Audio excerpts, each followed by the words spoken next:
Yo, welcome back to another episode of Moment of Truth Sports. I am your host, MJ Nelson, and I will be flying solo again this episode. So, as always, this will be a quick episode. There's not really much sports news going on this week. We only have about three things that I'll just touch on this week. The first thing is Bradley Beal should be getting an extension with the Wizards if he would like to accept. Um, there's not really much to report on that because everything is speculations. They're giving him an $100 million extension, but we don't know the details, so there's no need to really get into that until it happens. After that, we're gonna switch over to NFL. What happened last week that I didn't touch on because it wasn't really much to talk about as of yet was Melvin Gordon seeking an extension with the Chargers. If he doesn't get the extension, he will most likely request a trade. This is a game that often players play because running backs do have a short shelf life in the NFL. So, hey, try to get your money while you can. Also down in Dallas, Ezekiel Elliott is attempting to do the same thing. These running backs want their money. They are producing. Get these guys their money. Pay these people. You want to keep winning. They're the reason you're winning. Pay these men. So, since that's all the news, I thought it'd be a dope concept to rank the duos next year. Like, all this is speculation. Granted, majority of these guys I'm going to name have not stepped on the court yet. So, we're just going to jump into it. I do have a few honorable mentions before I give my top five. And obviously, we know that Luka and Porzingis will probably be good, but we have to see how Porzingis is after injury. You also have new duos like Mike Conley and Donovan Mitchell. We'll see how all the smaller duos work, but my two honorable mentions that I kind of want to touch on will be the Brooklyn Nets. I feel like they'll be pretty good, but they're an honorable mention right now because they're not a duo as of yet. Right now, KD is recovering from an Achilles injury, so as everybody knows, so we literally have to wait until the season after that to see what that duo would be like, and then we really would have higher expectations for them the season after that because KD should be fully recovered from his injury. And also another duo I think would be pretty good would be the Boston Celtics with Kemba Walker and Jason Tatum. I feel like Jason Tatum will finally get back to the form he was in his rookie year when he was in the postseason shining because Kyrie is gone. Kemba is kind of ball dominant, but I feel like it'll work out perfectly due to the fact of there's not as much around them because Al Horford left as well and Terry Rozier is gone as well. So there'll be a lot more balancing going on. So let's jump right into the top five I have. At number five, I have the Houston Rockets. I touched on this last week and I had a whole video last week talking about this. I feel like they will balance each other out. They are both ball dominant, but I feel like Russell Westbrook will, I don't want to say fall in line, but I feel like he will mold his game to fit James Harden.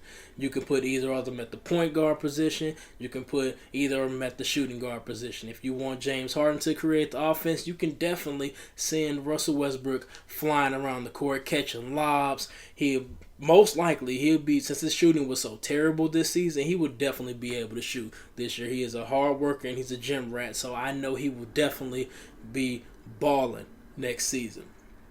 At the number four position, we have the Portland Trailblazers. I believe that Damian Lillard and CJ McCollum are an underrated duo. They produce time and time again. They've been in the playoffs. They just made the Western Conference Finals. They deserve more respect than a lot of us NBA fans give them.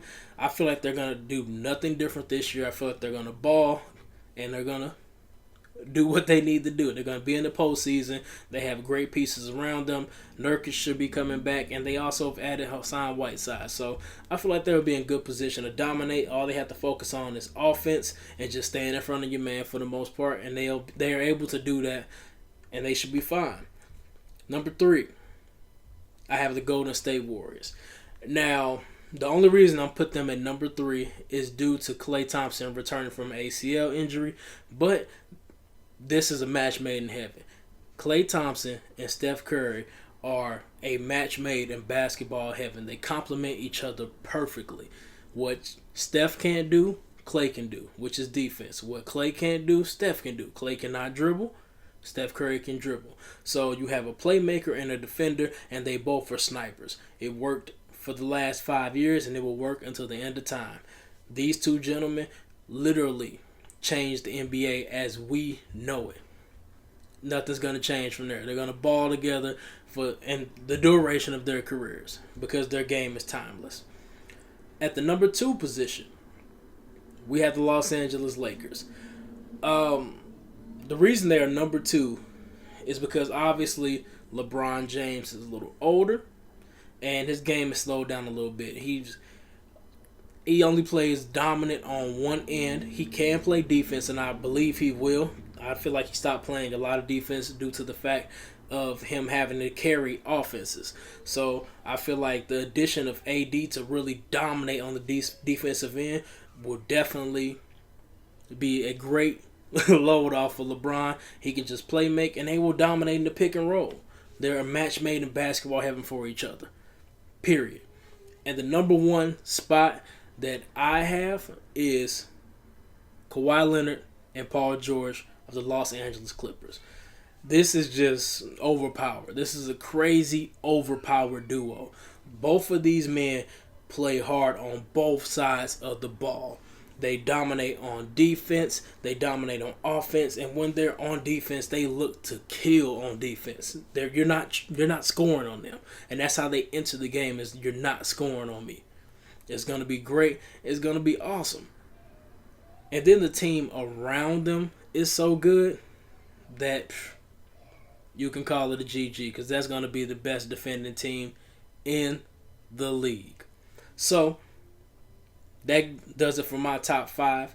I want to see you guys' top 5 for the next NBA season. Let me know who you think is going to be the best duo. Give me your top 5 in general. You can even give me your top 10. Whatever you think would be a great duo, just drop it down in the comments. Let's get active.